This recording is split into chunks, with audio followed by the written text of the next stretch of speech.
So, welcome to my vlog. Nandito na naman tayo sa another serye na pag-makeup natin. So, tour ko muna kayo dito sa mismong venue ng paglalagyan ko ng makeup. So, parang pageant ko.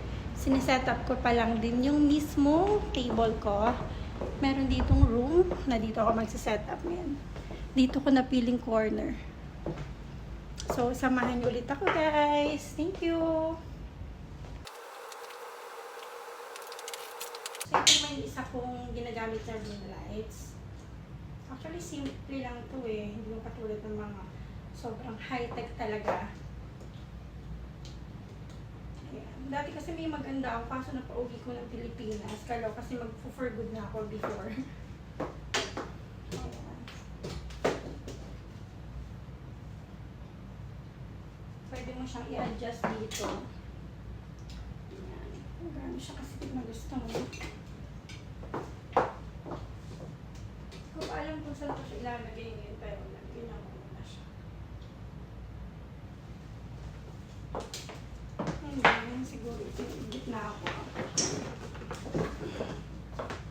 Ayan.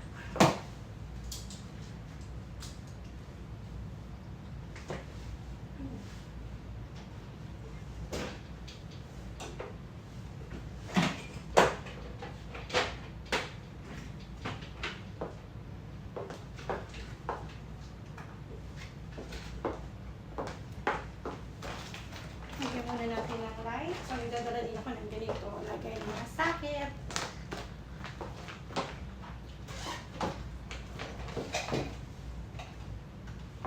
Maganda lang sa pag-makeup parties. Ikaw yung isa-set syempre nila kung kailan sila, kung kailan tayo available. Pero, ikaw yung talaga mag-decide kung gusto mo rumakit or hindi. Pero syempre kung masipag ka, talagang kukunin mo lahat ng racket, di ba?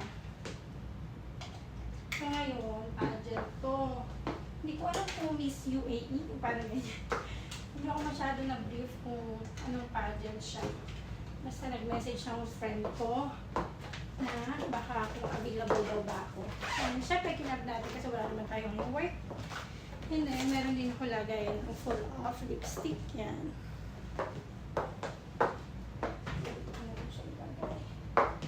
And nagdadala din ako ng lagayan ng trash bin, lagayan ng basura. Dito na.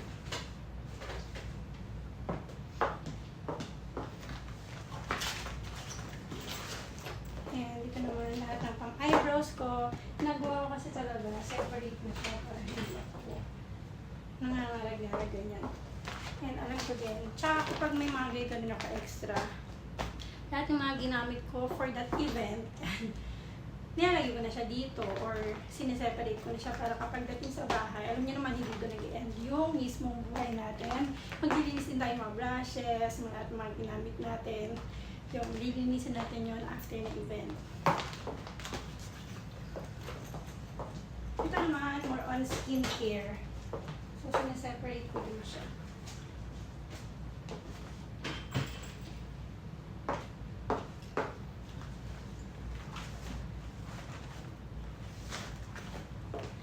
And lahat ng mga gamit ko sa hair, nakaseparate siya sa isang trolley talaga. Itong buong trolley na to, pang hair lang talaga to. And then the rest na dala ko is konti lang sa makeup, more on hair.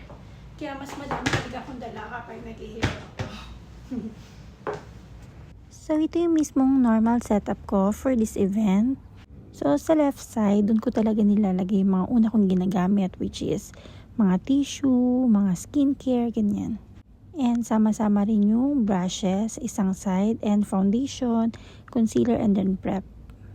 And ito naman yung susutin ni Miss Kim for Miss Philippines UAE Season 4 2026. And mag-start na kami.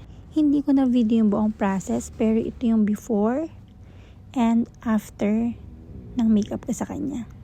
Alam nyo, hindi lang talaga siya maganda. Sobrang bait pa talaga niyan. Kaya deserve niya maging Miss Philippines UAE 2026.